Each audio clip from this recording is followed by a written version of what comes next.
Hey y'all, come on in. Hey Harlem girl. I made it back. Welcome in, you guys. Hit the like button on your way in. We got something to talk about. We have a lot to talk about. So come on in. I'm excited for this conversation because I know that we may have some, differences. I don't know. We'll see. We'll see. Come on in. Yeah, I'll give people a few minutes before we just jump right in. But let's talk about it, y'all. If you will hit the button, it's a free way to support the channel and it keeps us in the algorithm, y'all. We are 150 subs away. 150 from 10K. I'm so excited. The numbers will look that way sooner or later. We getting there. Tomorrow we have an amazing interview. You guys gotta be here for that. We'll talk about all of that. Come on in. Come on in. Tag some people. Let them know we live. Let's go. Let's go. I'm pumped. Whoops. I think I should go on TikTok as well.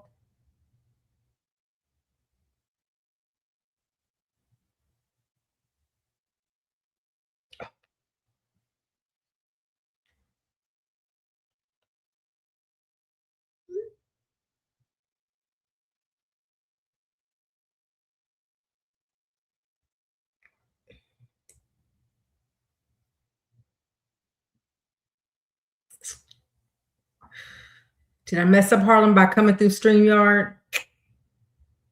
I don't know why I did it. I know better. I'm trying to utilize StreamYard. I'm paying for it. I just wanted to work. I wanted to tell people when we're live. Give us a few minutes. I have a lot of notes. I have a lot to say. I'm sure people have. There it is.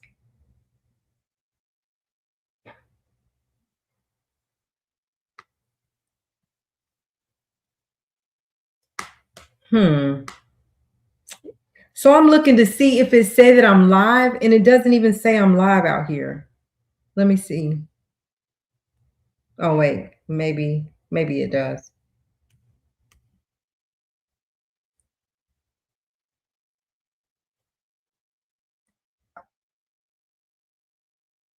Oh, there it is. Okay.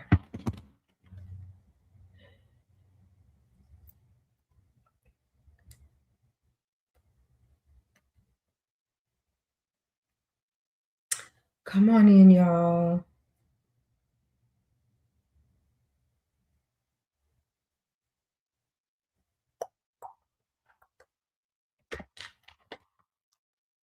Come on in here, y'all. Let us know where you tuning in from.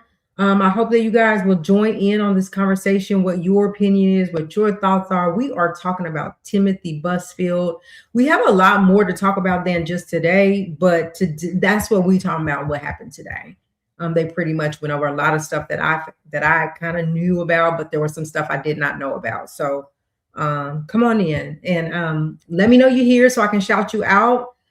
Hit the like button. Don't forget to hit the like button so we can stay in the algorithm, and it's a free way to support our channel. We are doing good, you guys. We are moving right along. So if you do that for me, Harlem says, hey, y'all, all the way from the East Coast. Let me see if I can get TikTok up here. Where's my look? Ray Marcel here, TV YouTube channel. I'm going to put it up here.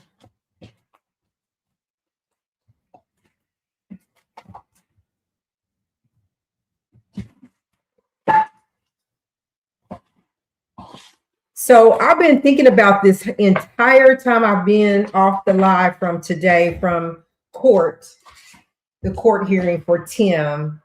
I have been thinking a lot about what went on today and why the judge made the decision that he made. And I can't wait to hear what you're going to say. Harlem, you can come up here and talk too if you want to. I'm fixing to. What I'm getting ready to do, y'all, is I'm going to go ahead. This hair. I'm going to go ahead and I'm going to share it. I'm going to tag some people, and then we're just going to jump into the conversation. So give me a few minutes to share it and to tag people. and to get on live TikTok too. I got a couple of things to do.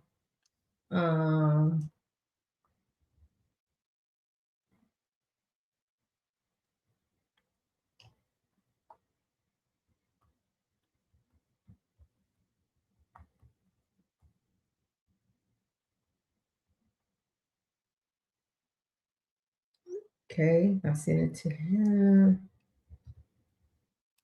I've been digging into the situation. TikTok live. With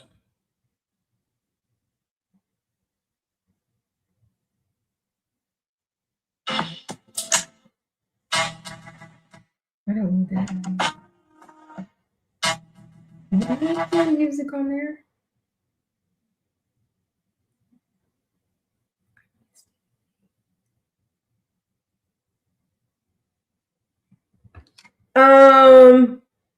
Hey, Rye, welcome on, come on in. Right, we are talking about the I missed anything after the hearing? Not really. I think you got everything after that.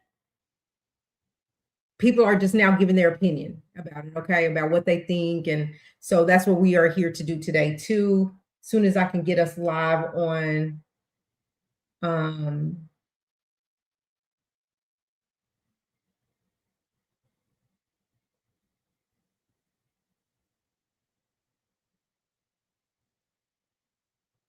ooh, no.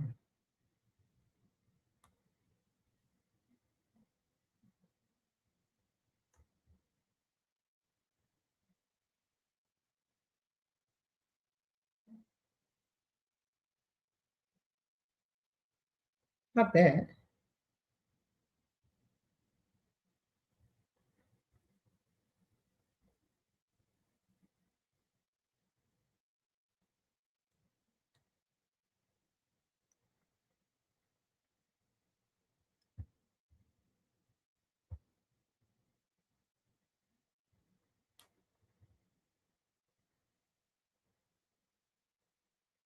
Okay, move on. All right, so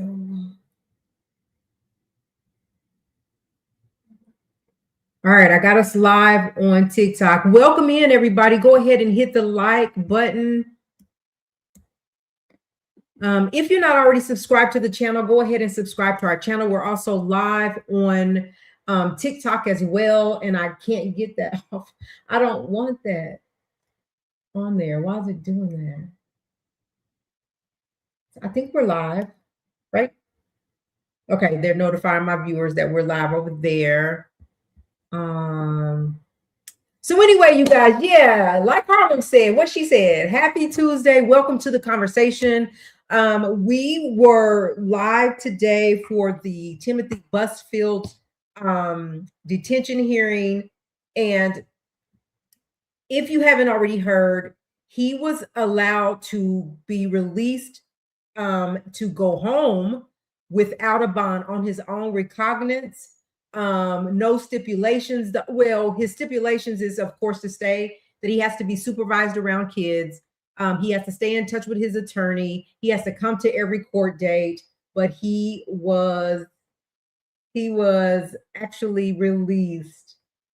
Hey, Millie Mills. Hi. We are going live over on YouTube as well, you guys. We're at YouTube, the Black Link Mag Media, Black Link Mag Media over on YouTube. And then we're also on TikTok, Black Link Magazine. Hi. Hey. Okay, let me turn this up. Maybe. All right, that's better. All right, so let's talk. Let's jump in. Let's jump in and talk about the link is in the comments. If you want to jump in on this live, you are welcome to hit the link and come up on the stage and talk to me as well. Otherwise, join in the conversation in the chat. And let's get started. Again, happy Tuesday. Hit the like, subscribe, all those good things. Tomorrow we have a great interview coming about Jay-Z's big win, and the lady that's involved in that will be here tomorrow. So we want to make sure that we're tuning in tomorrow as well, which is our off day, but that's when she could come. So we here for it. We are here for it.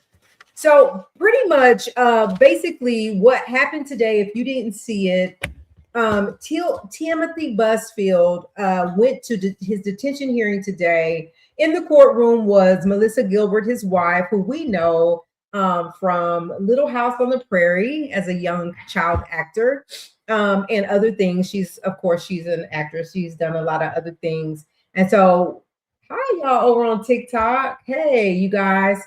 And so there was a lot of support for him in that courtroom today. Not only that, there were 87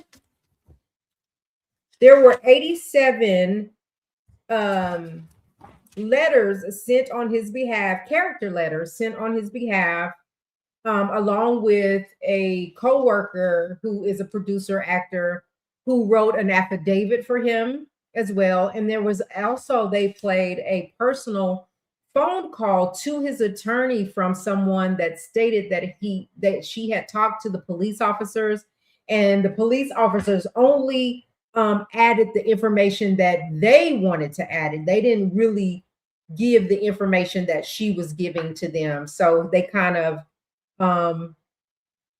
didn't say what she was saying, or didn't say all of what she said, or said too much, whatever the case may be. She called and she said she wanted to let somebody know that what she actually said. So anyway, it started out, Tim Busfield came into the courtroom and he was looking very tired. His eyes were puffy, looked as though he hadn't really gotten any sleep. He has been detained since Tuesday of Friday. No, he turned himself in on a Tuesday. Hold on, y'all. Got to take this as my son.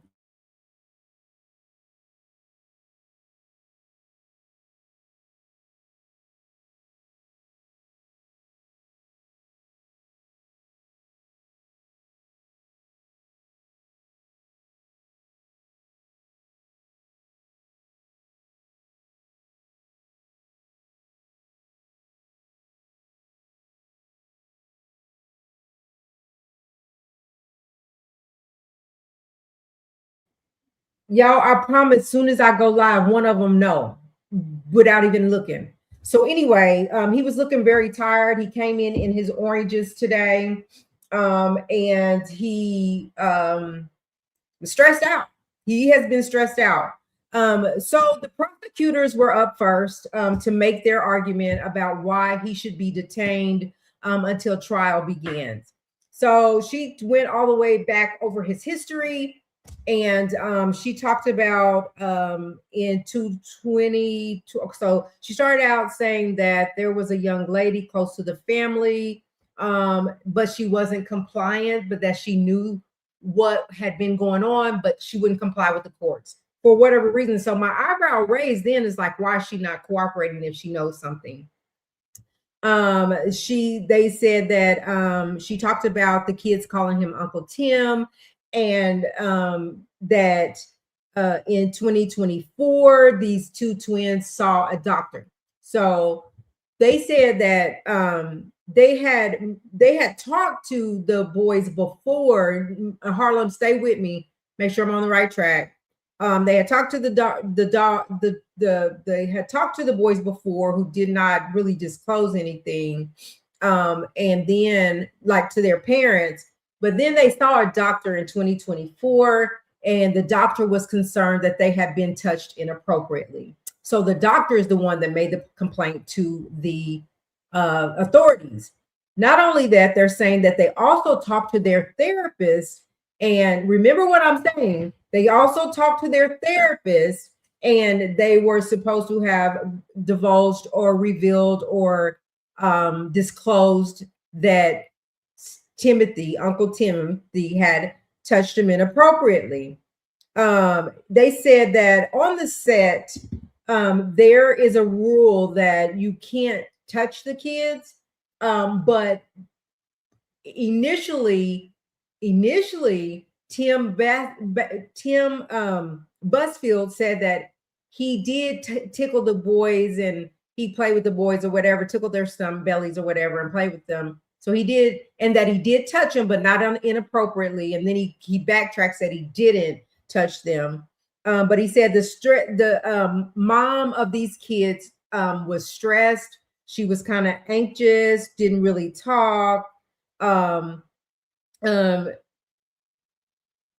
and so the twin boys were in a meeting with, I'm gonna get us through this really fast because it was a lot. So the twin boys were in a meeting with their therapist, but one of the boy was, they used initials, of course, because they're minors. But he was in a session with his therapist, and he wasn't really talking about it. And so his dad allegedly was saying, go ahead and talk about the abuse that happened, like kind of leading him to speak about what may have happened to him. So then he started to disclose. The boys disclosed, never said it happened when they were alone.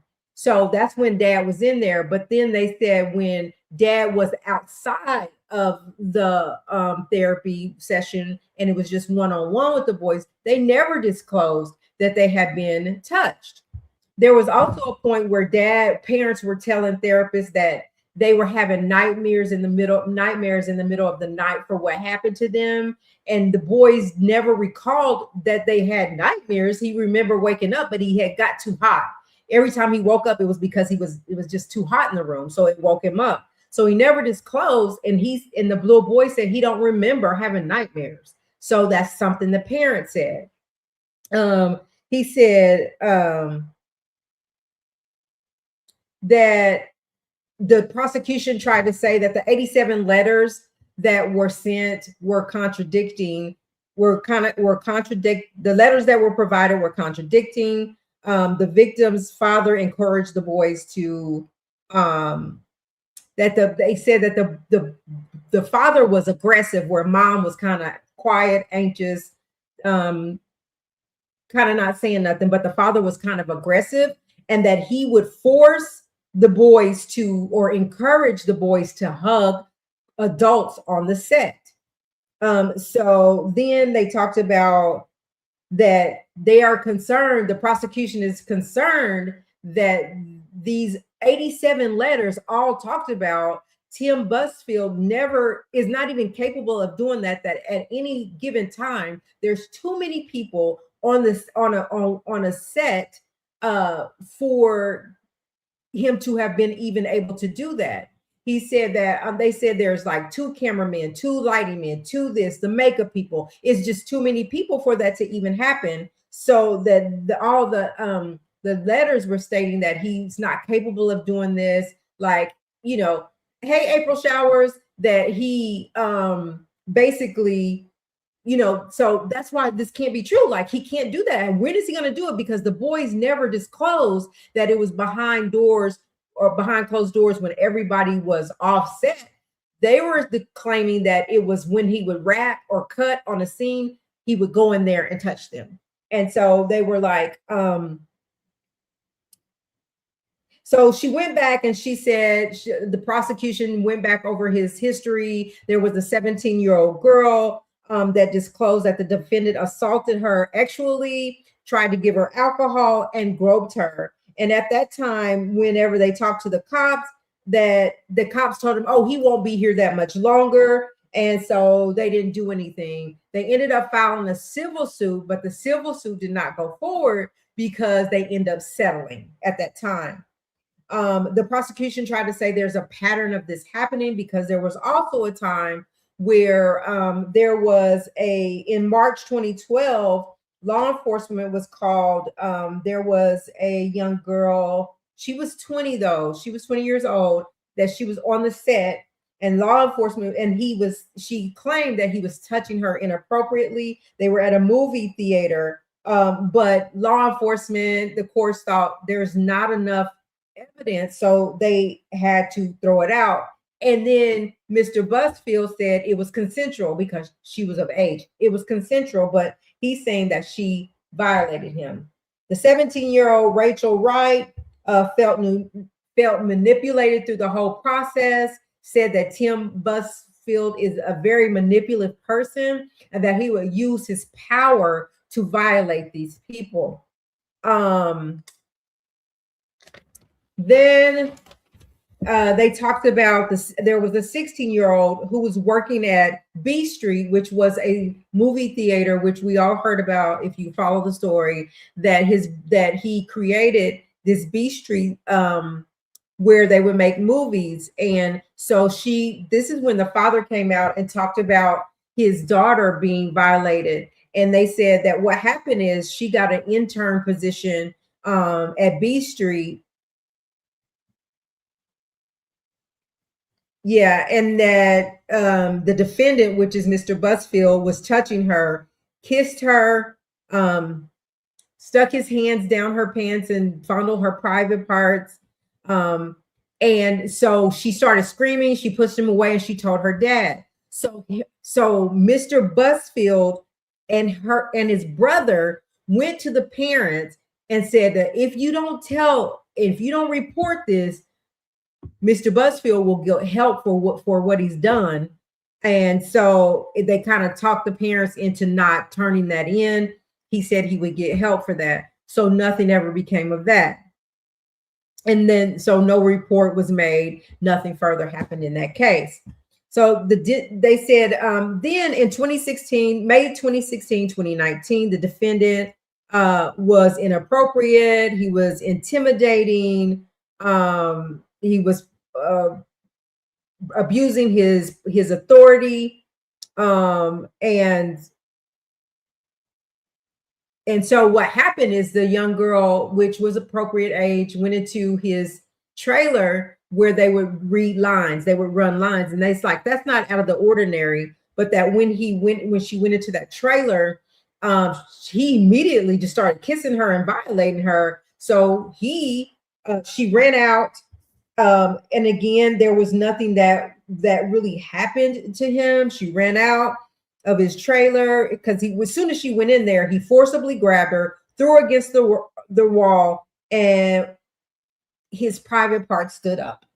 So she ran out, told the assistant to never have her around him again. So what the prosecution was when she went over this history was she was trying to show a pattern of him doing these things. But the problem was it wasn't a pattern of him violating young kids. It was a pattern of him violating young girls, young adult girls that were of age and that didn't welcome what he was doing to them. So she went on to say that you have to weigh the evidence of what they have. They still state the position that the evidence is strong enough. The reason that the state thought that, or the prosecution thought that the evidence was strong enough is because a medical professional called this in, felt that something had happened. And so that's why they said that the courts need to weigh the evidence because a professional and a therapist at different times, the boys told them the same story, no exaggeration. It was very specific. And that's what the court needed to look at. They said that the prosecution said what the defendant is trying to show the court is that these parents they have been convicted prior for like fraud. They had been convicted for selling a Bentley and then repossessing it back unlawfully and then going and selling it for a different car. Like they was running game, these parents were. And so what the prosecution was saying is just because they were convicted before doesn't mean they can't be victims. Just because they have been convicted of some before, does that mean they can't be victims? And she was like, and furthermore, the parents are not the ones making the claims. The boys are the ones that are making the claims. So why are we focusing on the parents? And then she said, defendant also caused for this little boy to start wetting the bed and having those nightmares like we talked about. And so she wanted to make sure that the courts heard what his history was and what the boys were telling them, and that's their evidence, right? She said, it's what has happened is this has been ignored for so long that Mr. Busfield continues to get away with these acts. Nobody does anything other than he settled with one of his alleged victims. He settled with them instead of going to the courts. He went into a parent. So what they also was trying to show is that he went to the parents of the 16-year-old girl and said, I'll get help. So like he was kind of tampering with witnesses, kind of intimidating them or convincing them that he will take care of it, like he won't do it no more. Like he kind of admitted it to them and that he settled, and then he also said he would get help for it. So he was kind of admitting to it. She said, here's the big part that she talked about, and that was, so he found out that he had a warrant for his arrest on January the 9th. And they told him that, so when his lawyers found out that he had a warrant for his arrest, the attorney called and said, listen, we can, if you will remove the warrant from him, we will get him to Albuquerque, New Mexico ASAP.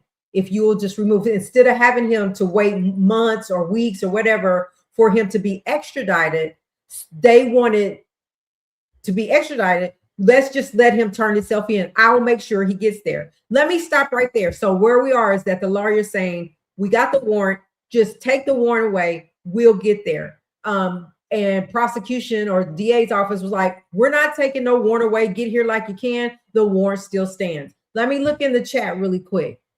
Wright says, too many people for that to happen. Cop out and excuse.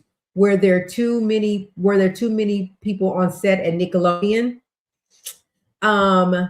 Were there too many people on the set at Nickelodeon? These people don't get help from your own president. I'm automatically attached to this beautiful woman. I just start kissing them. It's like a magnet. Just kiss. I don't even wait. And when you're a star, they let you do it. You can do anything.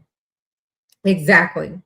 Exactly. So that's how it feels, right? Right. That's what is going on. And I said this has been going on for so many years in Hollywood, and they continue to get away with it. And then so Harlem wanted to make mention that the parents' history shouldn't have anything to do with it. Right, Harlem. So that's exactly what the prosecution is trying to say. Like, okay, maybe they do have a conviction, but what does that have to do with child sexual assault? SA. What does that have to do with child SA? This don't have anything, their parents and whatever they went through don't have nothing to do with what you allegedly did to these kids. So that's the point the prosecution was trying to make. Let me see. But didn't he drive? That wasn't yes. So he did drive 2,000 miles because let me tell you why he drove. He drove up because now I'll pick back up where I was.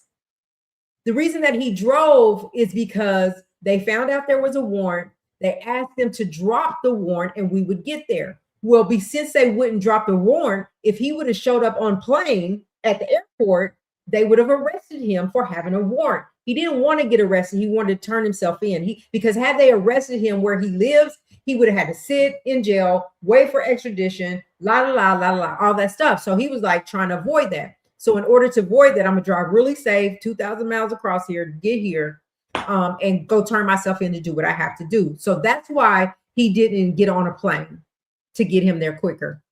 They protect these people. It's sad. Oh yeah. So that's why he ended up with 87 letters, right? And everybody on set, whoever was on set, was saying, no, he didn't. No, he didn't. No, he didn't. But what about the kids?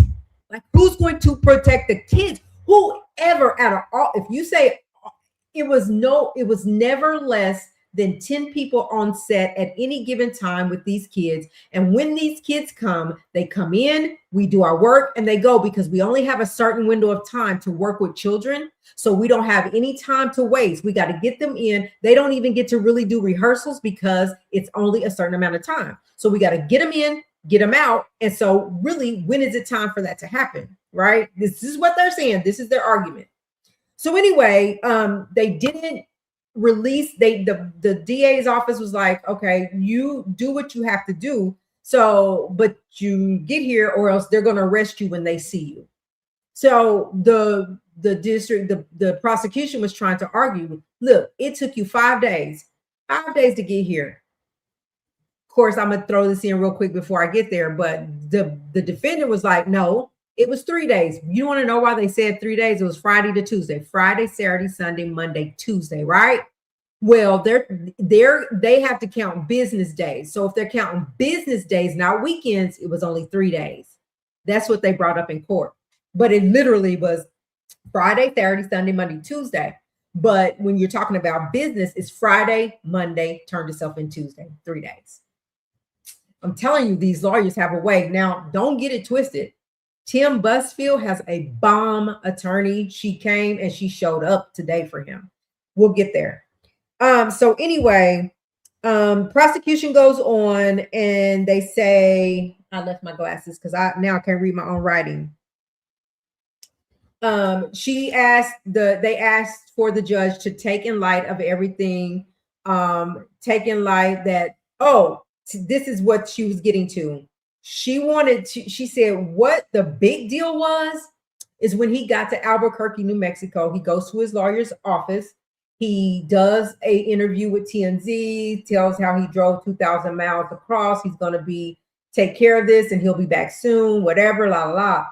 And when he got off of that interview with TMZ, he went and did a polygraph test and he went and did something called an ABLE test. And once he did those two tests, he went into jail. The polygraph test shows that he was not telling that he did not lie. But the prosecution is asking for that polygraph to not stand up in court, right? Because how can you prove? Because all the polygraph test is asking, is he an actual predator? Did he actually assault somebody? Said no, whatever, right? Then he actually took an ABLE test. What this ABLE test said, like, this is what I learned today. I didn't even know he took those tests. But they said what the ABLE test tells you is the ABLE test tells, she said it's really for actual violators, actual predators that take this test to prove that they have not violated, right? But that's not the kind of test they need for this. Like, he took the wrong test is what the prosecution was saying, is because that's not gonna tell us anything. Of course you passed it, because that's the wrong test. However, obviously the judge thought it was fine. So anyway, at the end, and then she was talking about that, telling the judge, she was presenting her case that the judge should take everything that she said into consideration and not let him be released, because there's no way to track that him being around kids or him to violate again, or there's just no way to track it. Because when you look at an actual predator, it kind of happens at the night when nobody's around, nobody can really see anything happening. So and also that he could be a flight risk and that he would flee and not come back, and also that he could be one, since he's so powerful, that he could be one that can manipulate witnesses, and they feel like he's already gotten to some witnesses, which is why he got the 87 letters of support, character letters, because maybe, just maybe, he got to some of them and was able to convince them, don't be going in there telling them I did nothing. I'm gonna need you not to do that, right?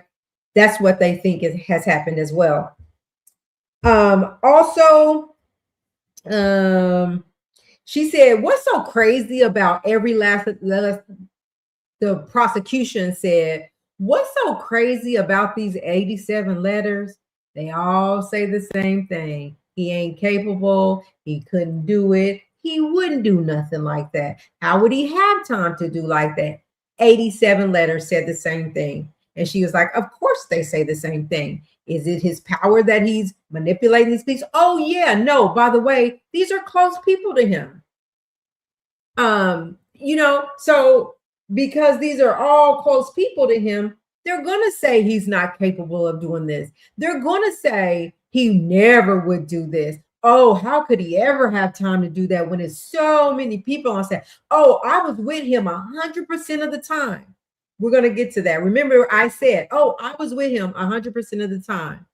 Harlem says, cry me a river. Right.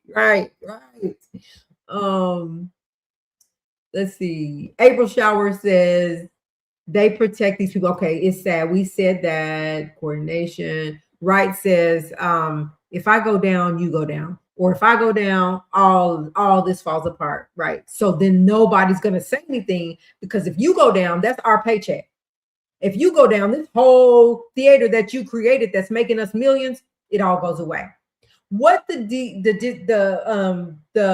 prosecution was also trying to show is that the defendant is trying to tell you that these parents are being manipulative because they are trying to retaliate for the fact that their boys didn't come back to the cleaning lady, and they lost their jobs, and they were making like $1.5 million bringing that money in, and now that money's gone. They're already manipulators, they're already con artists, so all they're doing is retaliating against me because they don't get the money no more. Because what the parents did is they did file a civil lawsuit, and a judge found that it was not liable. They didn't have enough to go on. So after they found that civil lawsuit and they found out that they did not, that it wouldn't stand in court, then they filed this criminal case. So there's some pros and cons here. If we're being honest, it's a pros and cons about these parents and the way that they're moving and shaking.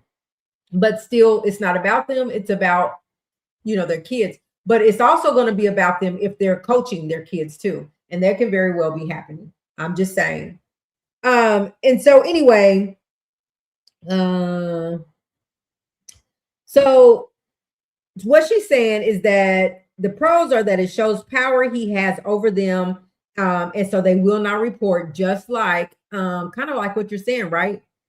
I'm not gonna say that he did anything because I need my job, right? And anyway, so the defendant was notified on the 9th, the warrant, the counsel warrant, okay, all of that. The polygraph was taken on the 16th, the same day that he turned himself in. This shows the court. And so what she was saying that she went back, the prosecution went back and was like, so now what I've told you is that we told him on the 9th that we had a warrant for his arrest. He came when he got ready to come. Then when he got here, he still went and took those polygraph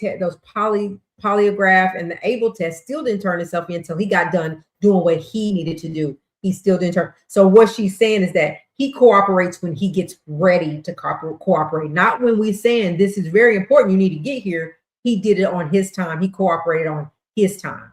So then she says anything about Ryan shows if interested or tired. Oh yeah, she was just saying the able testing does not show anything about this man's risk, right, of being around maybe young boys or the risk of doing or committing something again. What it shows is that if he's interested in a certain type, right? This test is for ex-offender, shows he's not attracted. So what that able test was only showing is that maybe he's not attracted to minors. That's the only thing that it would show, which I think is important, like to his defense.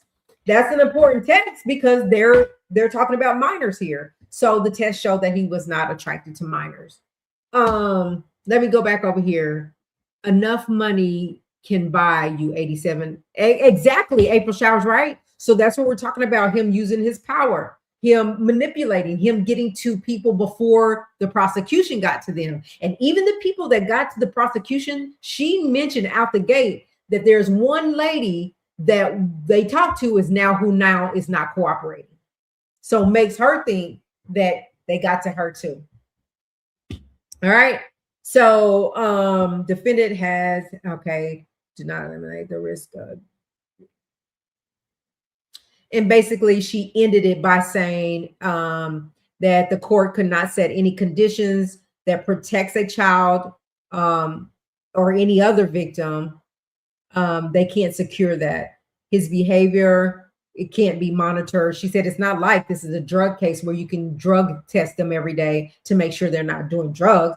This is a whole different thing, she said. And so there was no way, if you let him go, there's no way we can say we can release you and have certain stipulations for you and be able to track that. So she was like, that's it. She was done about 4 p.m. Central Standard Time. So then came the defense. So now it was time for them to come up and give their arguments. So who came up first was I don't remember his name, but it was a man from his team, from the legal team. He came up first, and he's the one that brought their witness. They had one witness today, where we heard there were going to be like 12 witnesses. There was only one witness that they called today. So let's talk about it. So he got up, and he was very careful about how he spoke. He would think about it, and then he would speak. He would think about what he was about to say, and then he would speak. Let me see what Wright is saying. I don't watch much TV, a few dramas, Chicago, Wednesday, and mostly college basketball. I watched all of the Cleaning Lady. I always wonder why it was abruptly ended. I guess now we know. Well, they said basically that it had ended in its 4th season. So after the 4th season, they were never going to have a 5th season. So they knew at the end of the 4th season, it was going to be over, that they weren't going to have any more shows. Maybe that's why it ended. I'm not sure. We didn't get why it ended. So anyway, so he said he has one, to the courts. We have, he wanted to tell the judge how they intended to structure this. He wanted to let him know that he had one witness, and that after that, Miss Farnsbrook, his lady attorney, what was her name? Miss Fairbrook, maybe it's her name, that she would take over after he was done. He wanted to make sure that all of his exhibits were admitted. Judge said, yes, they have been admitted and approved. So he says, basically, the evidence that you guys received is not, so basically, remember I said that the prosecution is fighting or arguing that the evidence that the defense submitted, because it was a lot, there was videos, recordings, there was a lot of evidence that the court submitted, that the defense submitted. And so he's saying what the prosecution wants you to believe is that the evidence that we submitted is all speculative. Court has the most comprehensive, he said they gave the court the most comprehensive response that has ever been submitted in 7 days in the state of New Mexico. They said they got that information. Hey, Bad Bunny. Thank you for being here. They said they got that information. They put all of this information together in 7 days. And he said that's the most comprehensive that New Mexico has ever gotten. They started out like that. Y'all ain't never seen nothing like this before. They said every aspect of the state's case is flawed. That everything, obviously he thought so. But anyway, every aspect of what the state has presented is flawed. Nothing is right or correct about that. And we're here to prove that, to prove our point. He said it's very questionable. He said, what you're trying to say is that how this prosecution just presented my client was that he's already guilty, that he's already guilty. He said, I need you guys to remember that my client is presumed innocent until proven guilty. He said they have significant concerns about the prosecution talking as if he was already convicted. He said they don't believe he said, so basically what y'all are trying to say, because my defendant came, hey, Montana, thank y'all, everybody, for being here. He said, what y'all are saying, what the prosecution is saying is that when someone comes to court, they can't come to court with evidence and stuff to back up their argument because they're guilty. They're guilty of it. They're wrong. Like, what is he supposed to do? They did what they were supposed to do. We know that we had to be in court today, so we prepared it in 7 days to present to the court on behalf of my client. He said, not only that, we still, as of today, have not gotten an indictment from you guys. We have not gotten an indictment, and we have not gotten a target notice from you guys. The state. So based on that, how do you still detain my client? Where's the indictment? He's been sitting in jail for 5 days. Where are the formal charges? He's been sitting in jail for 5 days. Where's it at? So they didn't say nothing. He was just like, okay, we'll make sure you get it. Like, did y'all get it? Like, they had to go check, make sure they got it. He said, so we sent you printouts. We have criminal complaints, several police reports, all about the same. They said all you guys have to present was printouts, a criminal complaint, several police reports, and they were all given to you by the same Detective Brown. So what do you have? You have nothing to stand on, pretty much, is what he was saying. He said his concern is they have a concern of what is and what isn't included in this whole situation. He said, first of all, the children did not disclose that Mr. Busfield touched them inappropriately. And in a minute, the court is going to hear the recording of this little boy stating that he never touched them inappropriately. He said, and as a matter of fact, they flat out denied the fact that they were touched inappropriately. They said, Mr. Busfield did not touch my private parts. Ask him again. It says, no, he did not touch me inappropriately. Let me stop right there.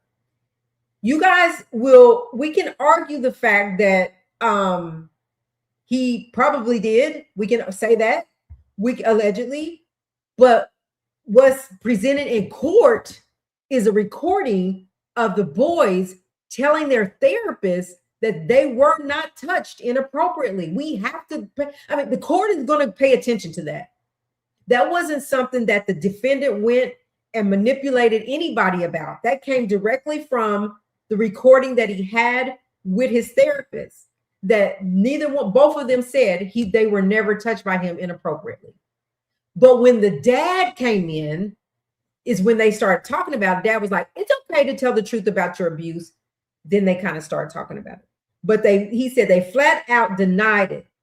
No, it did not happen. And so at this point, we don't know why you're still holding our client. All of this has to be omitted. There's no case. The victims are saying they were not touched. So they go on to say, he said, we're bringing the evidence that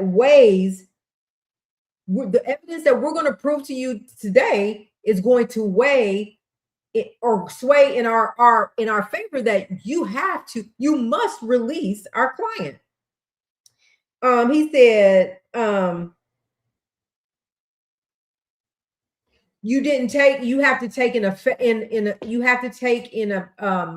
this is when he said that it wasn't 5 days, it was 3 days. You have to take into account that he did turn himself in. You have to take into account that he has no prior felonies, no prior misdemeanors, no prior pre-trial detention. What he had was a civil case that was resolved. What he had is some complaints, but nothing ever brought forward on him. Let's stop right there. Let me see what's going on in the chat. He looks like he plays with and then April Shower says, how old are the boys? They were 7 at the time. They're twins. So let's say they weren't touched. The parents coerced the kids to say such things. I wonder why. So if you heard me earlier say that what happened was Let me tell you the story, the backstory as to why they say the parents were acting like this.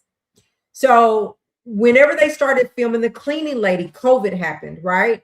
So these kids were younger kids and fit the part. They had the look for the part, but they weren't the best actors at all. You know, they weren't the best actors, but they could train them, but they had to look for the part, right? But COVID happened. So they couldn't start filming till 2021, a whole year where the kids have matured another year. They look a little different. They're a little taller. So what they did is they actually was not bringing them back to the show, which cut off that $1 million that they was bringing in to the family. So they felt they were done wrong because they weren't coming back. But if you look at it, that happens to the best of them, right? If something changes, the look ain't right or whatever, you're going to get cut, and that's the end of your tenure at the movie on the set. So that's what happened. And so now that they cut them from the show, they said the dad is very aggressive. Mom is kind of withdrawn, a little timid, anxious, but dad is aggressive. And so dad, they were upset, allegedly, by what the defense is saying. They were upset that they weren't coming back the next season. So they were making like $50,000 to $60,000 per episode, which amounted to about $1.5 million. That money's now gone, right? So the link, you guys, is in the chat. If anybody wants to come up, hit that link. We can have you. We'll be glad to have you up as well. So anyway, that's how I would answer that question. And then Harlem says April 11-year-old twins. They're 11 now. Yeah. I hate cases like this. They will let that. Okay. Yeah. So here, to your point, Montana, me and Harlem was talking about it, and we were saying, where's the Me Too movement? Like when R. Kelly was arrested and going through what he went through, the Me Too movement went hard on him, went in on him. Where are they now? Where are they now? We ain't heard from from the Me Too movement, right? So, all right, moving on. Okay, so then he turned himself in. He said, the attorney said, and the actions of my client was the actions of my direction. He followed the direction of what his legal authority told him to do. I'm his legal person. I'm his attorney. I am to advise him, and I advised him everything he did. I advised him to do that. So he did it at my direction. The attorney said, I tried to negotiate with the DA's office to drop it and let me get him there. They would not do it. The DA was like, nope, you can do whatever you want to do. It still stands. We're not dropping nothing. And as y'all know, the DA's office came out and said, when we go to detention hearing, we are fighting to keep him detained through trial. He's not getting out. So he said that's when he did the poly test, and he did that afternoon he got there, he did the polygraph, and then he did the ABLE test. And so now it's time to call their witness. So he calls his one and only witness into the court. Let me see. They minors, and he got to go home. There will be no case. That's the whole big picture of it. They're minors. And they let him go. They let him go because he felt like they didn't have enough. And we'll get to that part. Let me move on to the next chat. The next one, it says they went in on R. Kelly, I believe, the guy is their people. Yeah. Right. They people. Maybe paid off. I don't know. They didn't even give R. Kelly or none of they didn't give R. Kelly or none of the bond, no bonds, but let him go. What kind of mess is that? Right. Exactly. Yeah, they didn't even let him go home and just come back and forth to court. And he lived in Chicago. This man don't even live in New Mexico, and they just let him go on his own recognizance. He didn't even have to pay. R. Kelly lived in Chicago, so he wasn't gonna run. He just wanted to go home and just come back and forth to court. This man has connections. Did he pass the polygraph? Yes, as far as we know, yes, he passed the polygraph, but the prosecution was saying it shouldn't stand up and it shouldn't hold up in court.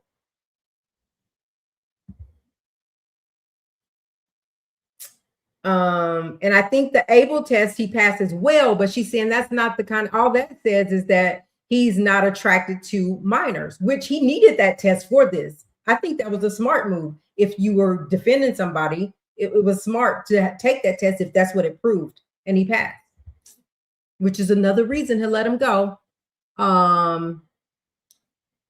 This type of stuff about to start hating YT journey. What's the YT journey? April, he took his own polygraph and passed. Okay, so let's move on. So yeah, he took. Okay, gotcha. Okay, now I know. Okay. So then let's move on.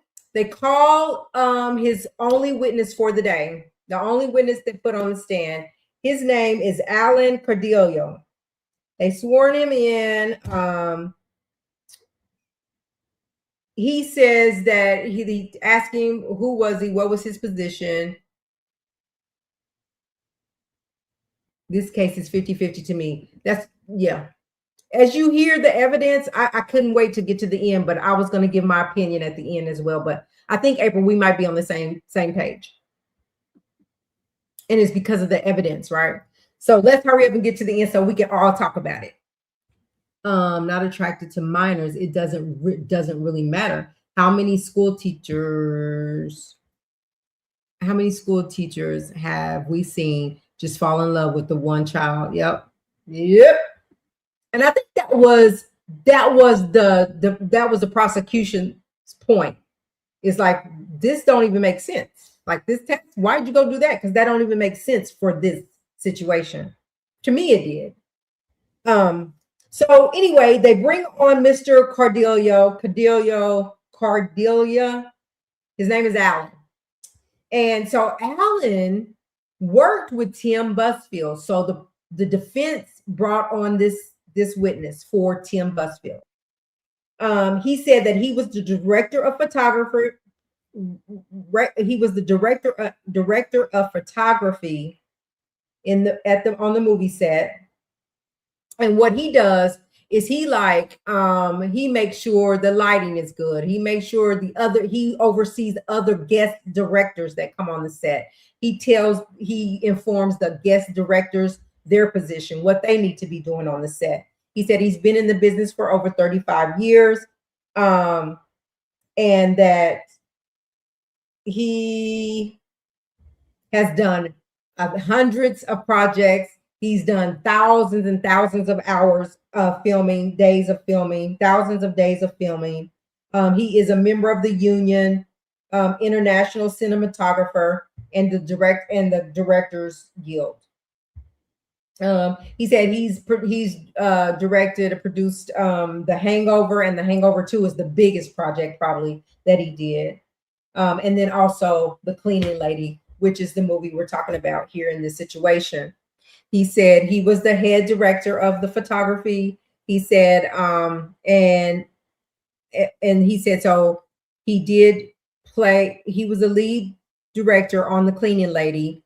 He said it went for 4 seasons. He did every season of that show, 1 through 4, until it was canceled after the 4th season. He said Mr. Busfield came at the end of the 2nd season through the 4th season. They brought him back because he was really good at what he did. He was really professional. He He was knowledgeable and was very good at what he was doing. And he said, so that's why they brought him back. He did a great job. And some directors guest, and he said, and then he would, so what Tim would do on the set is that he was a guest director. So he would, yeah. So they said it went 1 through 4 and it was canceled by choice, not because of this. Is not what my understanding. And some director guest supervised. He said so. Tim came on as a guest producer, director, and he would supervise other directors. He said, but he would make sure that each director got to the right location. He would be over editing. Tim would be over editing, casting, those kind of different things. You guys, let me take a break really quick and we'll get started. I got to answer this phone.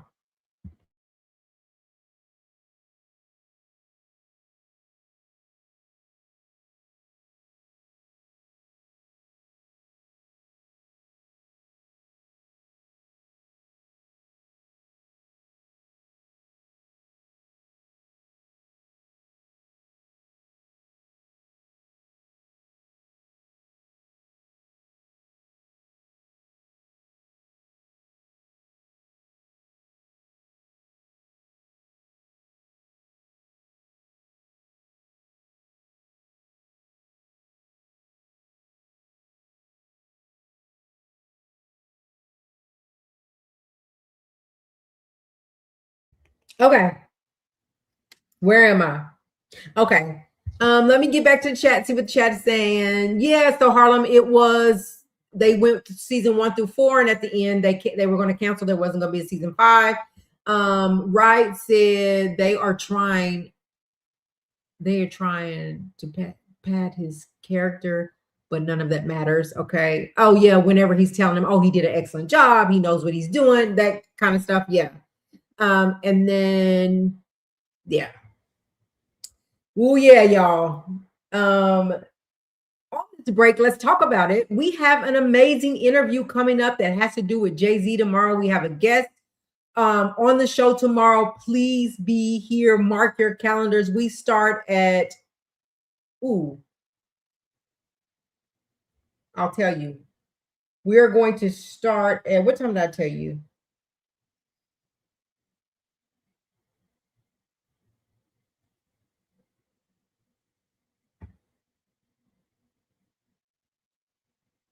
It'll be 7 p.m. Central Standard Time tomorrow. 7 p.m. tomorrow.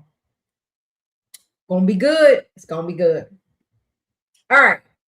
Thank you, Harlem, for that. All right. So moving on. All right. So he talked about why he was there and what he did. He said that he asked the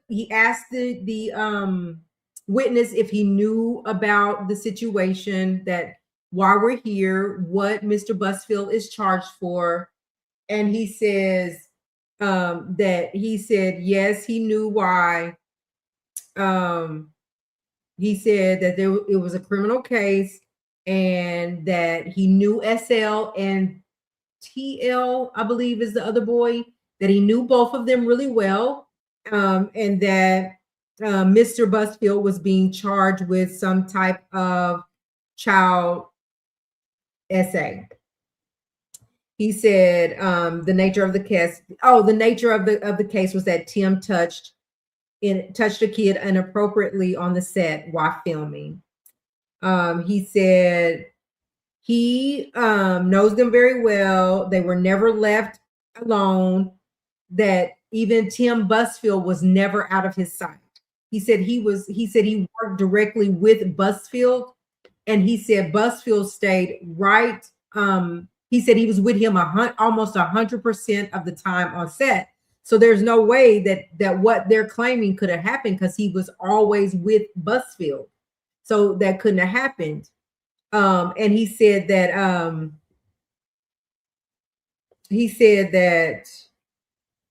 but make sure he knows he never left on site. He couldn't have possibly touched him.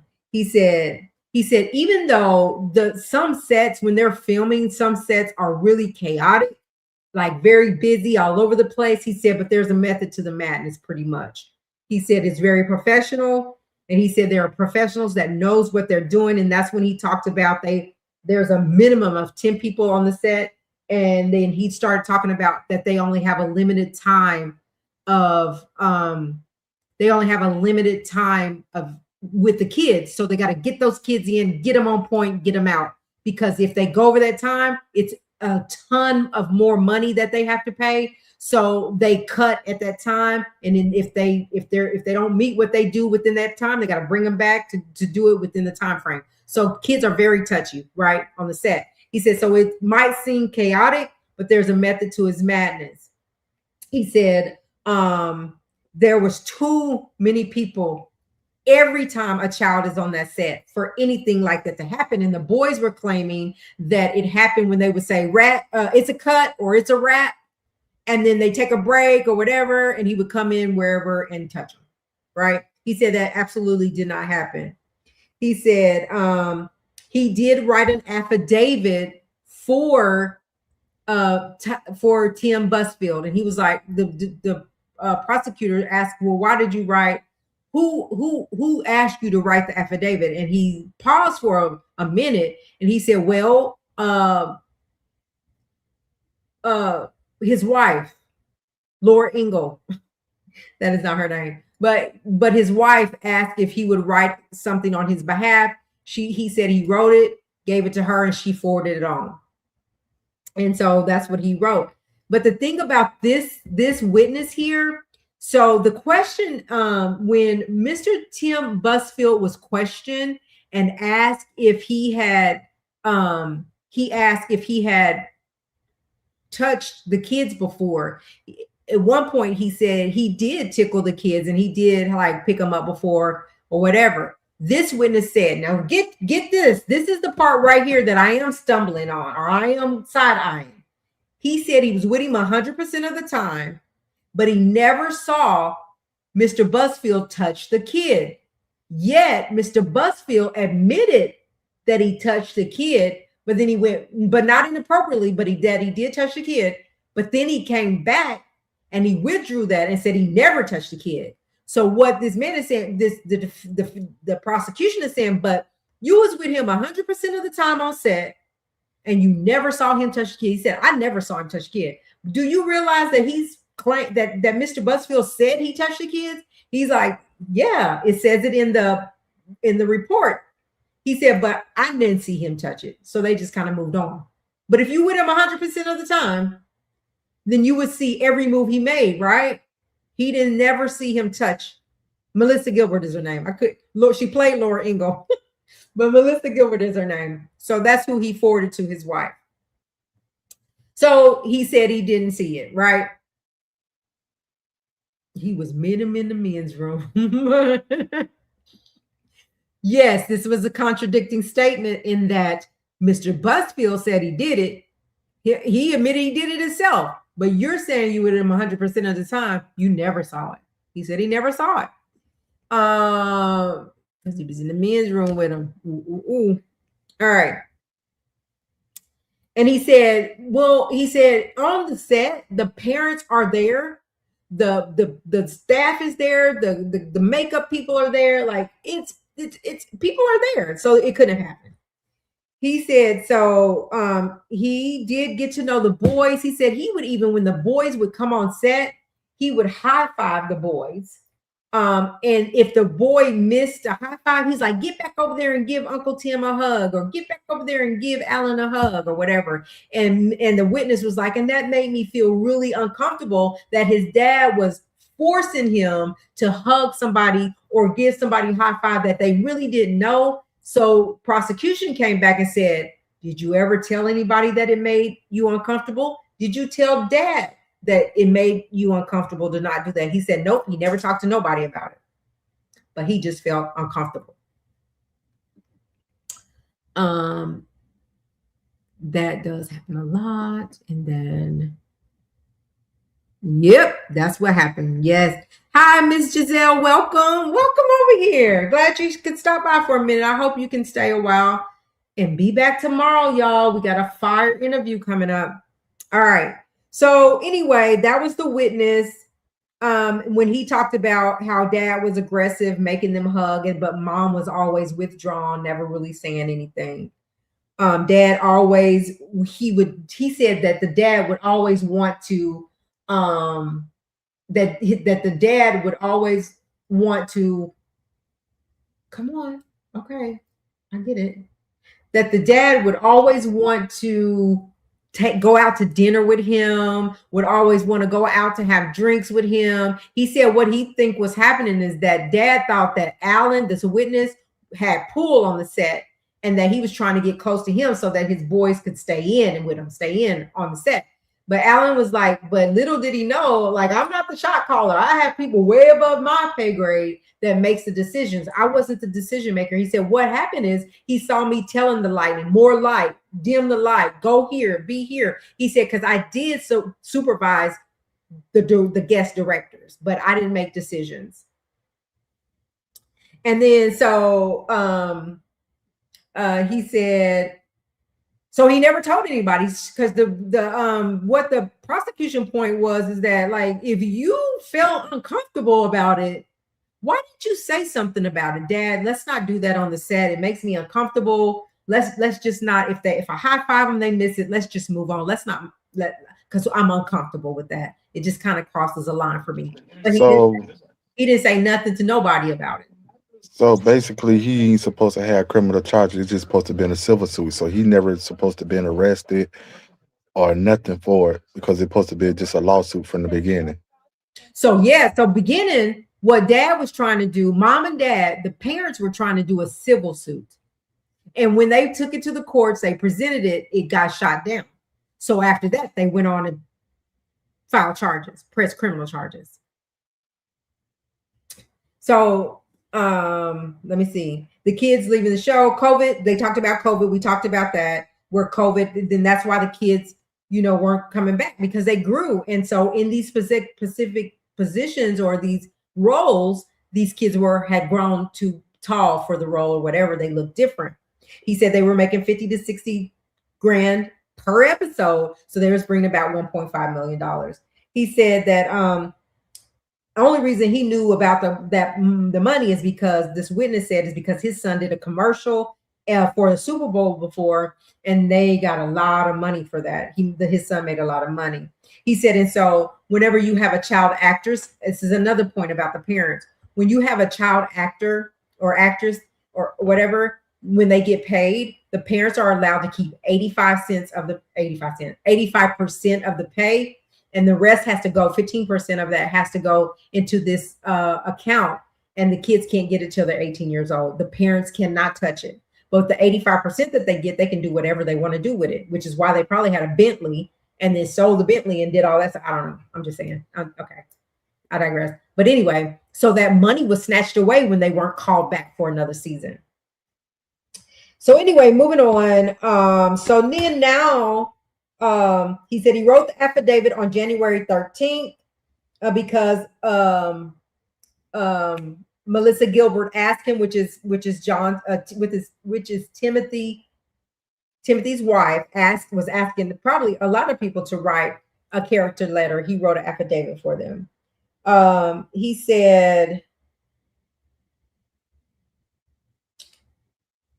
then comes the fireball. This is the lawyer, the lady lawyer.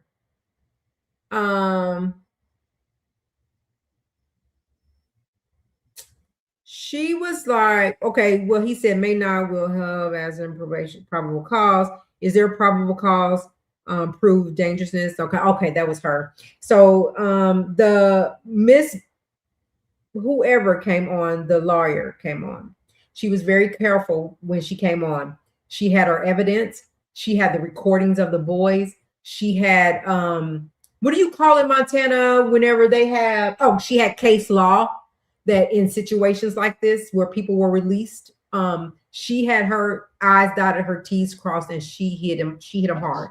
She went down every count, everything the prosecutor argued. She had an answer for it, and she had proof for it. She had an answer for it. She had proof for it. So she was able to. She went in on it. You know the crazy thing about it is, right? If the parents are suing that man, right, that means he won't get no jail time because basically the lawsuits that he's paying basically is the restitution. Because if he go to jail, they can't get no money.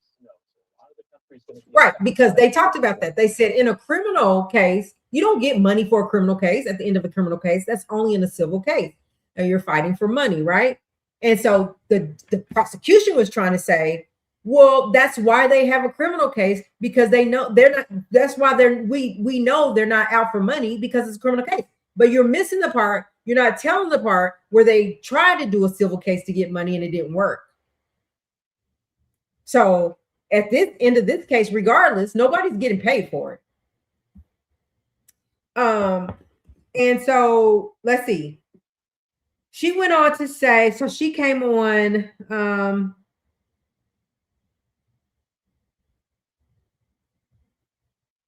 She said that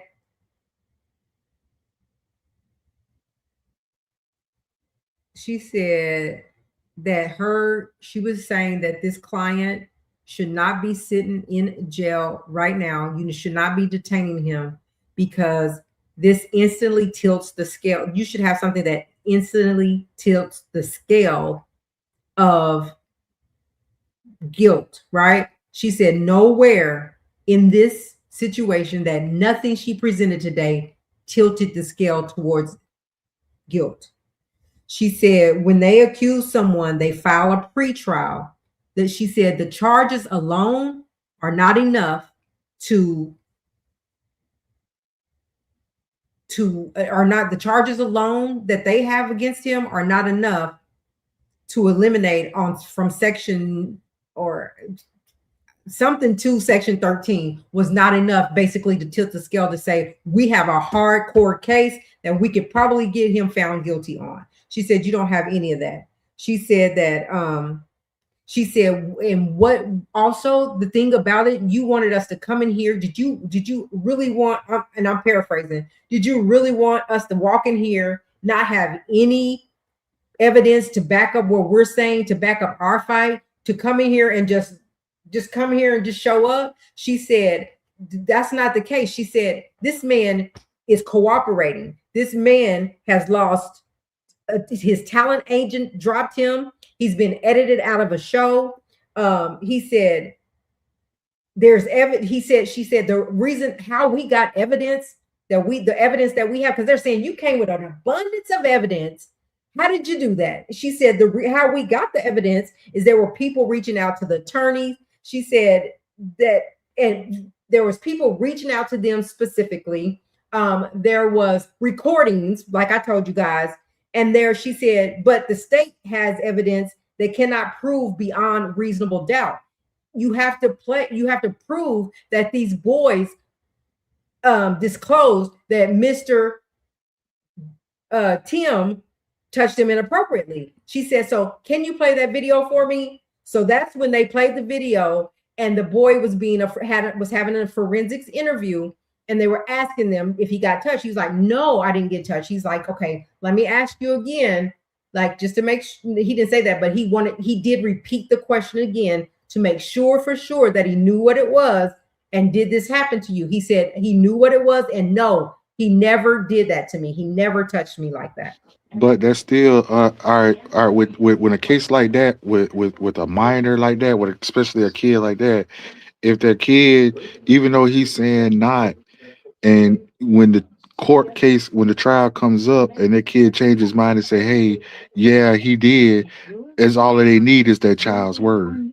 Well, that's what we're saying. We feel like, but if you heard earlier, they was not even admitted to the therapist because when dad wasn't in there and therapist had them one-on-one, they did not admit, they did not disclose. It still don't matter. It was when their dad came in there that they started saying it. What I'm thinking is they're probably not even going to testify to say that anymore. But it don't matter. To say when dad was in there because they didn't want to disappoint dad. But so they just said it because dad was in there. I'm Then just again, what they said today. but then again, it doesn't matter because at the end of the day, that child probably ain't felt comfortable talking to a stranger. We'll see. At the end of the day, if that child claiming that, that's all they need.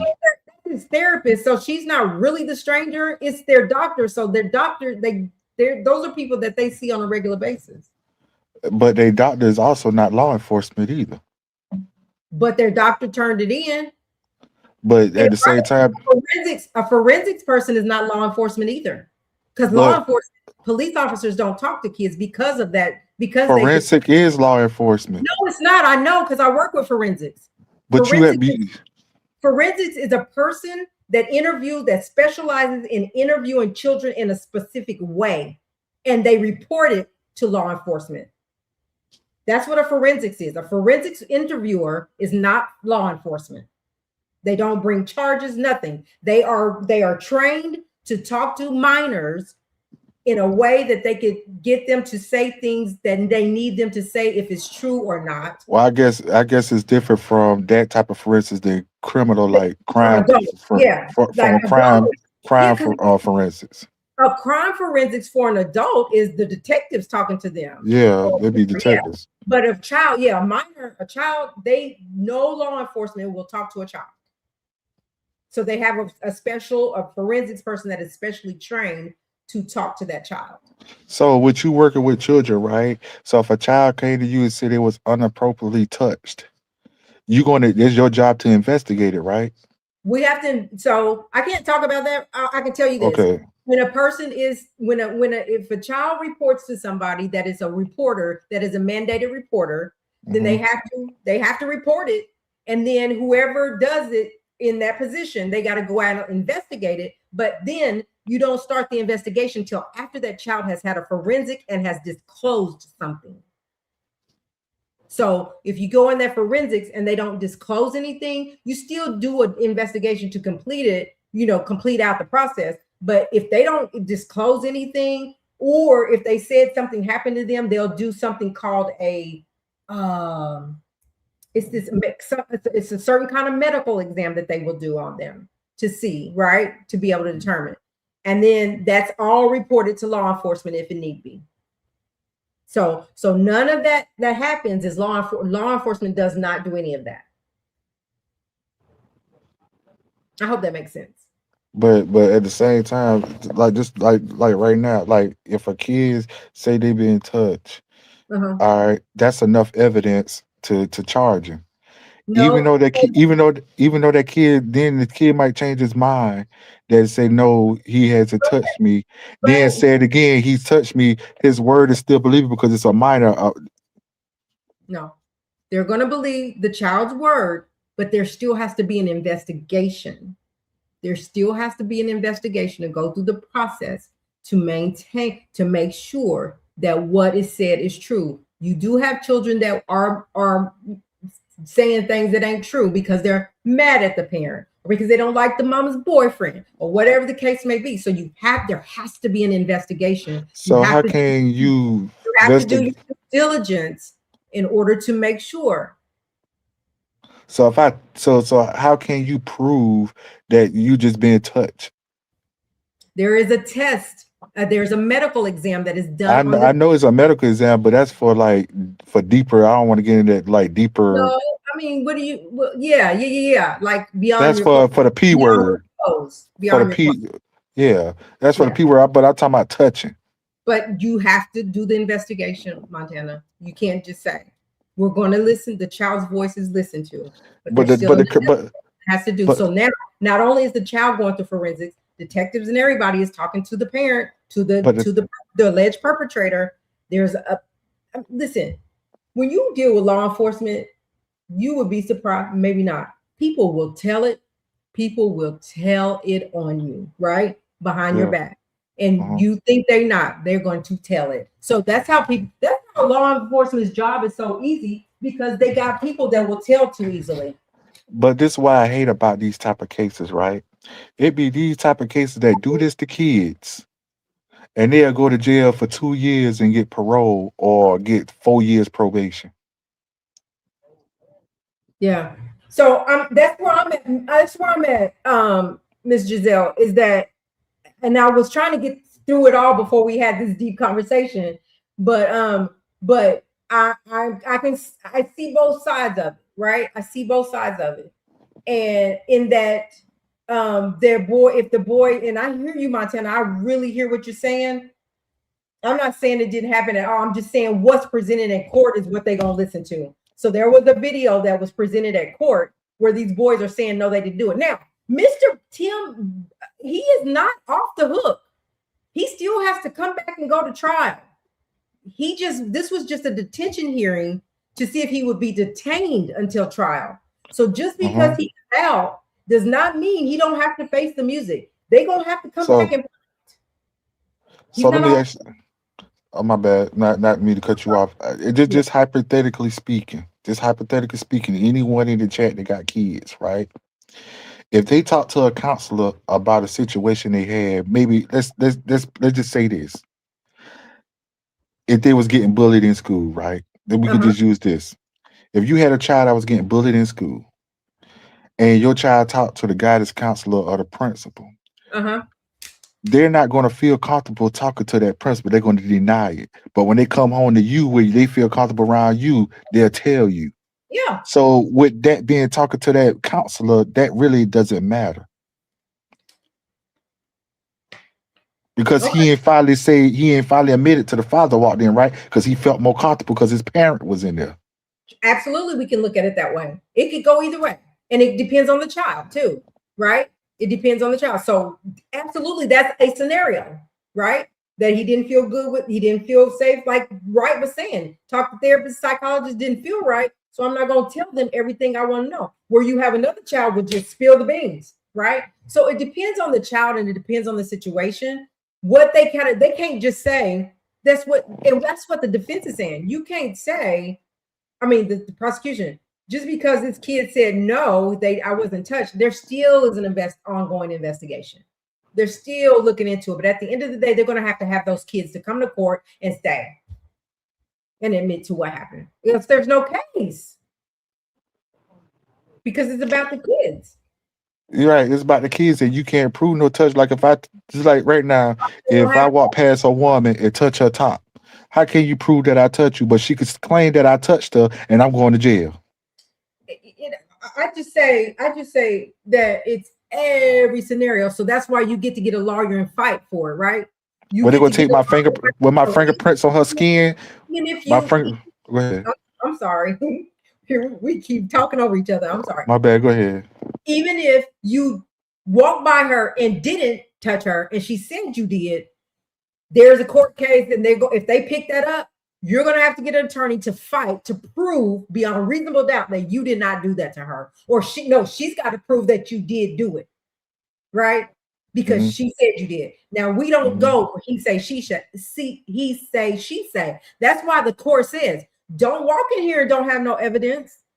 Don't walk in here and not have no solid evidence because there's no case, right? You got to have the evidence. You got to prove it. And the only way you can prove it is that you have hardcore evidence, not because I said it, or he said, she said it, or they said it. They're going to throw that out. They're not going to listen to that. But when you have recordings don't lie. And at this point, what they heard in court today was that, no, he didn't do it. So that's where they are. Now, there is going to be a trial. There's going to be more evidence. There's going to be more stuff. But today, the kid on the recording said he didn't get touched. And that's what they went with.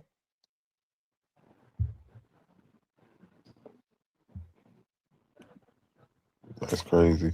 Yeah, it's going to be crazy. We're going to continue to follow it. Did someone see it? Did someone videotape it? Security cameras? You have to build a case. That's why it's a case. That's why it's called an investigation. You have to investigate. You got to get all your evidence. You got to talk to all your people. There's a whole investigation that's going on right now, even though he got out. So he's not off the hook. There's still a lot that got to happen. So Anyway, anything else before we move on? So the parents, they're the defense is calling the parents con artists, which they have a whole rap sheet of being con artists. They talked about what they did. They talk about how they frauded and was disbarred. Dad was disbarred um, uh, for frauding people out of homeowners who was barely living and making it. Unlawfully repossessed a Bentley that they sold unlawfully. Got $75,000 from it, and got a new case. She talked about the dad that said that the kids called Tim Busfield Uncle Tim. They said Tim never asked for those kids to call him that. Dad was like, "Go give Uncle Tim a hug." He said he never asked for it. Now this is what they're saying. So right, the hearsay, he say, she say. So all this got to be proved in a court. Let's see. But let me tell you this right here, and this is the truth. If you don't have any physical evidence to prove that he was touched, it was touched. Only thing you got to have to in for law. Only thing you have to do is have somebody that agrees with you as a witness, and that's the only thing you need for a So now conviction. absolutely. So let's go to what judge said. Okay. So Okay. both sides had their time to talk. They presented their argument, and now it's time for the judge to talk. He said that. So he went down. First of all, he said he acknowledged what both sides said. He said that that his concern was that the type of charges that Mr. Busfield is being brought on when it involves children, that's a tough crime, right? He said but on the other hand, Mr. Busfield does not have any priors. He does not have any pattern of messing with minor children. There's no pattern of that. They said, yeah, he said, yes, he has some history. There was a civil thing that was resolved because when he was naming this stuff off, the judge, I thought, ooh, that's what's going to hurt him and keep him in jail is because of this history he's looking at, because he doesn't have any former convictions. He said, so he went down his history, of what he had. And he said that that of course he heard the video, and the boys are saying that they were not touched. Mr. Busfield have people that were around them every single day on that set that they were together, and everybody is saying that it did not happen, including the boys. They said that he said that that he said he could see where if he had a pattern of things going on, that he could pose a danger to the community, but he doesn't have a pattern of that. He said that he had zero criminals, zero misdemeanors. He said all likely, he said that as far as him being a flight risk, he said he's never been in that predicament to be called a flight risk. So he wasn't really a flight risk. The likely threat, I mean, it's just sufficient. Like he's not really a threat to himself or anybody. So he went down on, he said, so with that said, he's because the defense did ask that he be released on his own recognizance. He said, so with that said, I'm going to find in favor of the defense, and I'm going to allow him to be released on his own recognizance. He is to be supervised around children. He cannot be around children unsupervised. He has to be in touch with his attorney almost on a daily basis. He has to show up for every court date and cooperate. And you do not have to stay in New Mexico. You can go home, but you better show up for court. And that was the end of that today. but we knew he was going to get a bond anyway because So it felt like it. Oh, I'm sorry. Yeah, we it knew felt he. like.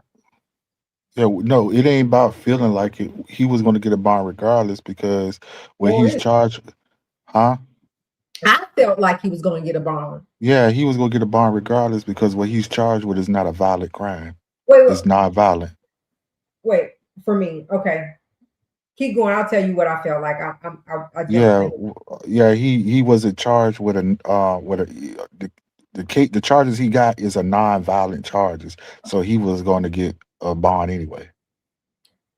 So my initial thoughts, whenever as I was listening to the defendant, the prosecution, I was thinking, and when I heard both of them, I was thinking they're going to keep him because simply because of what the charges are, the type of charges that they are. Right? I said they're gonna make him stay. They're not going to let him go because he could be a flight risk. He could be tampering with witnesses, which that's what the prosecution brought up. And I said, so he's probably gonna stay. They're gonna keep him. Well, as he kept down the list, the judge kept down the list. I was like, uh-oh, they finna let him out. He ready to Yeah, get out. I said, yeah, he can ready to let him out. he ain't That's even facing 5 years in prison, so they was gonna get him a bond anyway. The most he'll get is probably about 3 or 4 years or 3 or 4 years probation. I Like, thought that he would get off. I thought as the judge was speaking, I said, okay, he finna let him out. But I thought he's gonna make him pay a bond, like set a high bond, which yeah, at least pay. Yeah, I felt like they was gonna be prepared for that, but I thought it was gonna be a high bond. But he was like, on your own recognizance. He said, and tomorrow, judge said tomorrow, I'll take care of it through the state so y'all can be done and just follow what I told you. You but can go yeah, home. just like it's like allegedly, if they did have hardcore evidence that he did it, and even if he did it with multiple kids and was charged for multiple kids, he would have still at least got a $20,000 bond because it's a non-violent charge. Hmm. Yeah. So this judge looked at everything, even like Wright is saying the priors don't matter, but it mattered to that judge because he was like, he don't have no priors, no misdemeanors, no felonies, no pretrial detention, no none of that. So it mattered to him that's why they let him out, right? So while we don't, some of like a lot of us don't agree. My now that I've heard everything, my overall thing now is that whether I feel like he did it or not, this could go either way. It could go either What way. Tim could just walk, and this whole thing could be thrown out now. what Um, state is this in? New Mexico, That's where he went to court at, Albuquerque, New Mexico. and that's where he went to court at. Yeah, because they were on the set in New Mexico, where it supposedly had happened. So whether I feel like he did it or not, because I'm gonna tell you right now, we know the track record of Hollywood. We know, but we know for so many years these people have been getting away with everything except for when it comes to our people, right? They've been getting away with it and getting away with it and getting away with it. Even our people getting away with it, getting away with it. Even Diddy getting away with 30 years, right? Mhm. Only difference is Diddy didn't get a bond and he's still in jail. R. Kelly never got a bond, ain't gonna see the light of day. But this man is allegedly violating children, allegedly, and he gets to go home without paying anything, nothing. So this could really end up in a all charges drop. You walk. And My no money payout. and no money to pay out. It's a wrap. And the type of lawyer this man got, you should have heard her, Montana. The type of lawyer that this woman, whether he did it or not, she fighting for her client. She earning her keep. She's earning her keep. She's But supposed to. she had She her on the stuff. national spotlight. She had her stuff together. She didn't stumble. She didn't trip. She said, "Oh, when she paused, she said, I want to make sure I'm giving you the right information for you, Your Honor." And we scrolled up, said, "Okay, here it is," and went in. "Oh, can you play that now? Oh, can you do this now?" That was a wrap. But yeah, she on the net. It's a high Yeah, publicity her name, right? on the yeah, and she on the spotlight. So of course she gonna do her job. Her name is in the spotlight. Y'all, this was good. So also Harlem and myself have been digging into Busfield because there are things he's done, which is why I'm gonna speak for me, and I think Harlem has said it too. Thought that he was not. I thought he was doomed. I thought this was a wrap for him from his just from what we've researched that we're going to continue to talk about. Just like I told you, the other person gonna walk too. Nick Reiner. Who? Nick Reiner gonna walk. Oh, so I don't know, but we're gonna keep digging. We're gonna keep watching. Now they're saying he was on meth. It's a meth unaliving. Yeah, meth make you wig out and stuff like They that. did. That's what they said. I did not And know that. but the thing about it is, one thing about meth is they can't prove that he was on it because it don't show up in your system. It's a Mm. synthetic drug. Because that's why I was like, when they started saying something about meth, I was like, well, it's probably too late. I'm not sure how long meth stay in your system, Not but even not too even late. the not even the stuff you shoot in your arm that would start with an H, or the Oh, C, or the, you hear me? yeah, yeah. Not even the drug you shoot in your arm to start with an H, or the drug that start with a C. None of that shows up in your system. Only Right. thing show up in your system is THC. That does for sure. Yeah, For a long time, I think, like 60 for days. no, for 30 days, Oh, I thought it was 90, 60 to 90 and days. it show up in your hair. It show up in your hair for 6 months, up to 6 months. 6 months. Okay. So let's talk and let me see what the chat is saying. Hold on. Go ahead, Montana. I gotta grab this from my daughter. She's calling me. But yeah, man, I believe Nick Reiner gonna walk.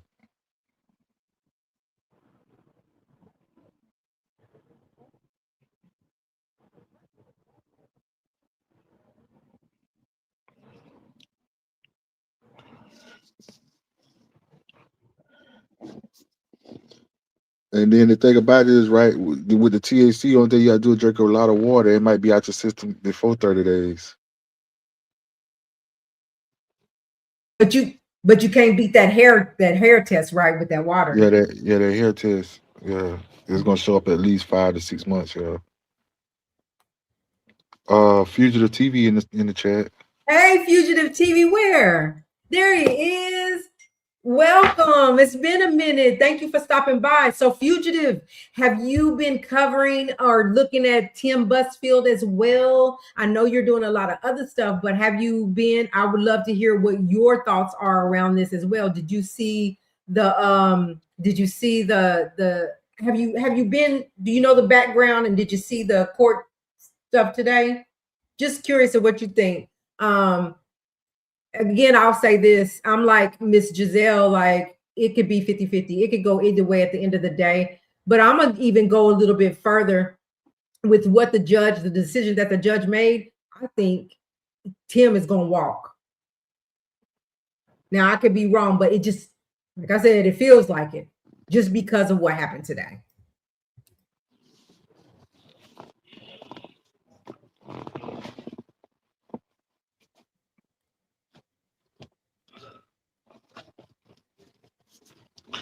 But yeah, like I believe him and Nick gonna walk.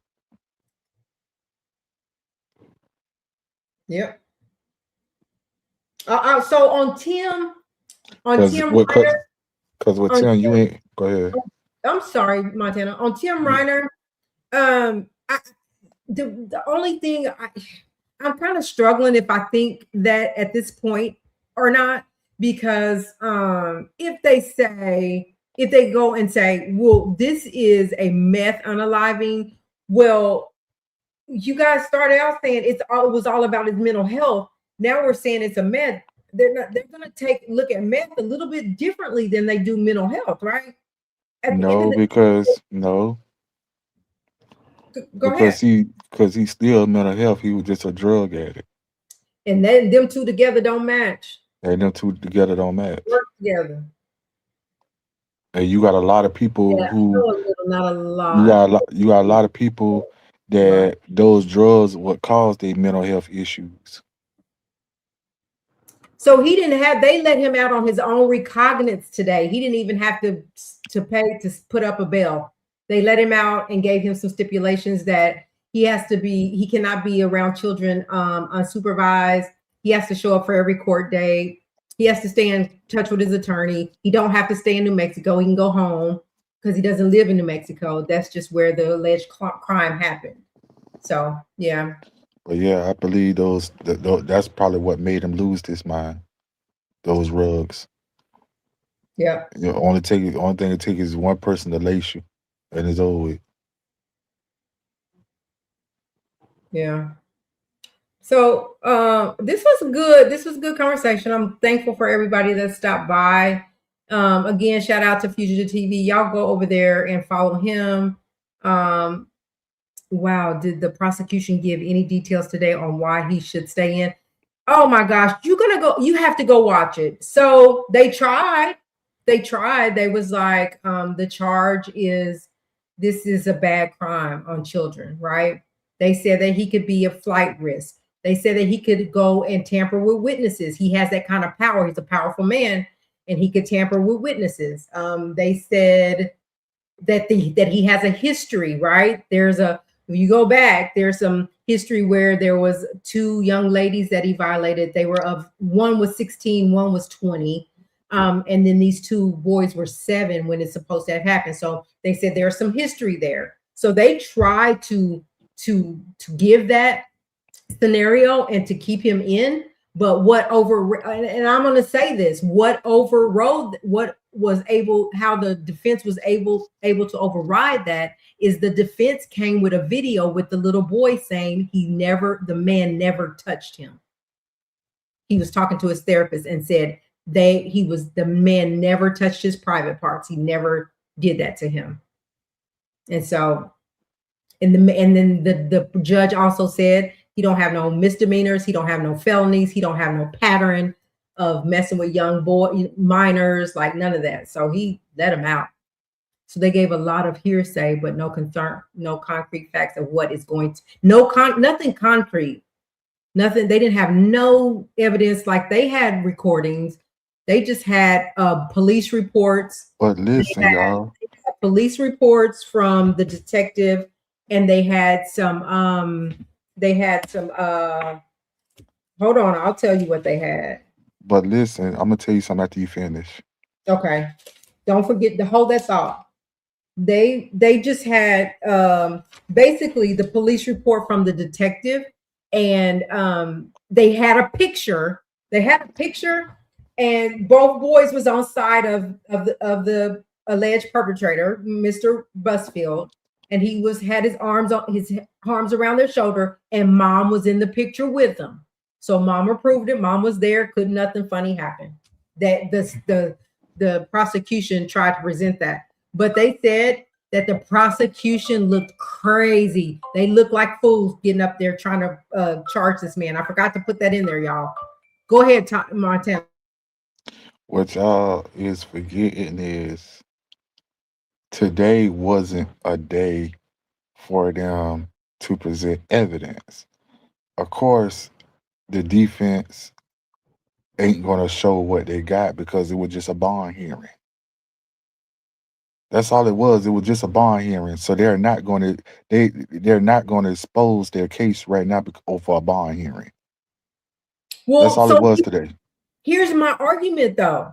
The DA came out in a press conference, and he was adamant about them keeping him until they went through trial.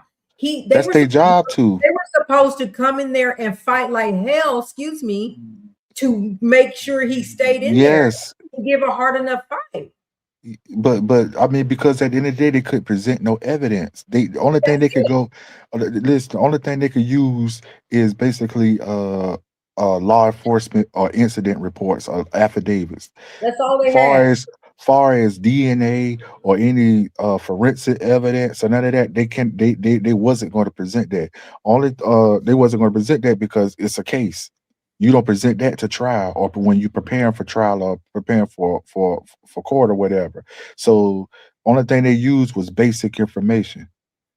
And you know what, Montana, I can agree with the fact that they ain't bring the heat yet because they do have a trial to go through. Absolutely. But I feel like they could have came a little stronger in order to detain him. But they're not, because they don't want to expose too much of the case. Whatever they They came with, it didn't work. they didn't want the defense. They didn't want the defense to know what they got. Even though Right. they eventually Right. got to they eventually got to show it before trial. But right Yeah. now they don't. I don't want you to know what I got on your client.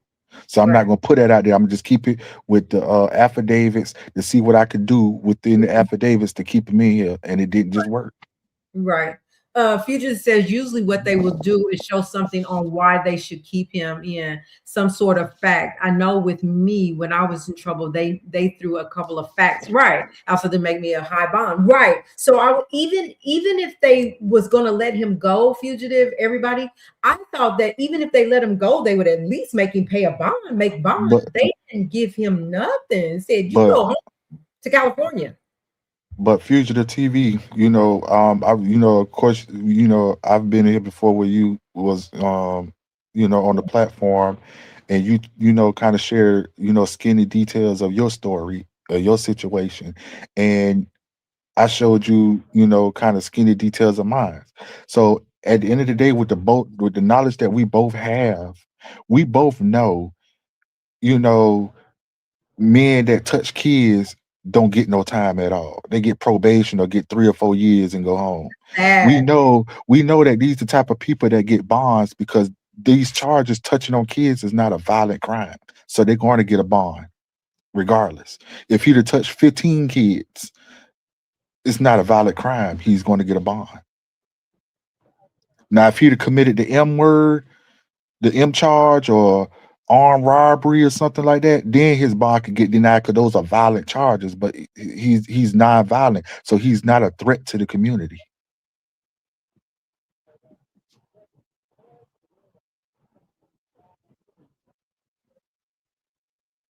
He agreed with you. He agreed with you. He's not a threat to the community, so they got to give him a bond. Or So you have 3 reasons to not get a bond: as a flight risk, a danger to the community, and the nature of your charges. Those are the 3 things that your bond could be denied under those 3 conditions. And he is not no flight risk.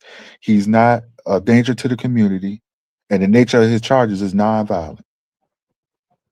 here's what so Wright is saying, dude gonna mess up, people gonna watch him. I can guarantee you they're watching his area. Like he can't so as to blink wrong. They're watching him because he did get out. They are so mad. Prosecution is so mad that he got out, and they're saying the prosecution looks crazy, that they look like fools up there today because they didn't come with the evidence they needed to.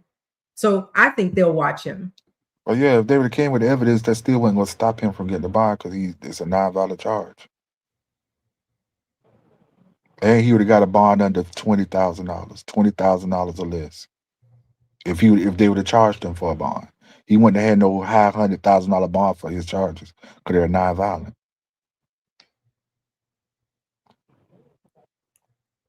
Mm. You read that, Montana? Which is messed up. Messing with kids, you would think that is a danger, but even with a black man, it's still um non-danger. I just because there's a lot of black men that got probation or got 2 or 3 years for touching kids. But I guess what hurts them is they got to register for the rest of their life. Yeah.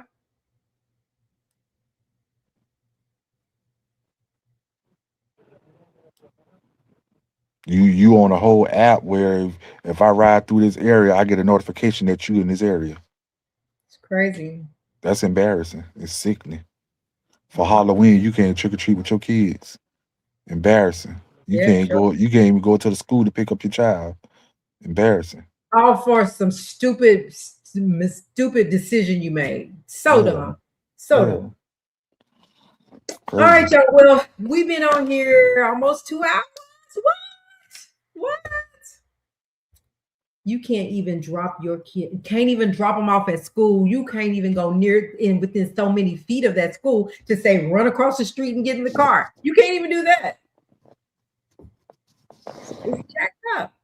Fugitive, would you come back on here with us and talk with us another day when I know you got a lot going on, but let's continue. I mean, if you hear more about it, we can still talk about like the law and stuff, the stuff that you and Montana know about. I know a little bit about it. But I love these conversations, after we have the details and then we talk about it, because And we tend to have like sometimes different ways we looking at it, right? and I'm explaining y'all how Nick Reiner going to get off. Oh, yeah. We want to talk about that too. How Nick Reiner is going to get off, because I don't think he is. Okay, I can come up. I'd be good. Okay, we'll tomorrow we got a guest coming on. So I'll email you. We'll figure out when. I know you're busy, but let's make it happen because we can have these good, healthy conversations. All right, y'all. I'm gonna go for now, but listen, tomorrow, I believe it's 7 p.m. Central Standard Time, which is 8 p.m. Eastern. Jay-Z, y'all, she's coming and she's going to talk about it. She's going to let us know what her side of the story is. So we'll have that tomorrow. Then we're going to have Fugitive on again, because that's a great conversation. We're going to continue to follow this Busfield. We're going to continue to follow Reiner. Have a good night. Thank you. We're going to continue these conversations, really good conversations, just because we want to know what the outcome is and why these people ain't being accountable for messing with people's kids. You cannot be doing that. All right, y'all. I hope that everybody they are both weird. You are so funny to me. You are And funny. and then the thing about it is they get off on this, and then when I told you, remember, I think I came in about a week and a half ago, and I told you about the law South Carolina pushing that they about to pass. Yep. With the abortions, that if you get abortion, that's a life sentence or a death penalty. And if you're a teenager, and your mama persuades you to get abortion, your mom facing the death row or life sentence too. Hey, Montana, will you send me information on that or where I can go find it? Yeah, and they're saying that if your teenager was the R word and got pregnant, she still can't get no abortion. If she do, she'll still be facing death row. That's not right. You can't tell a woman what to. That's not right. Like, I don't believe in abortion, but I'm just saying people should have their own choice. Yeah.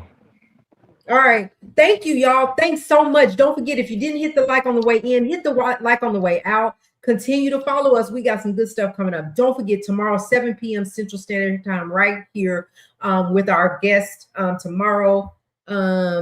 I appreciate everybody. Don't forget to subscribe if you haven't already subscribed to this channel. It's lit, and we are here for it. We're here for it. That's the Queen King. He's so funny. He said they both weird.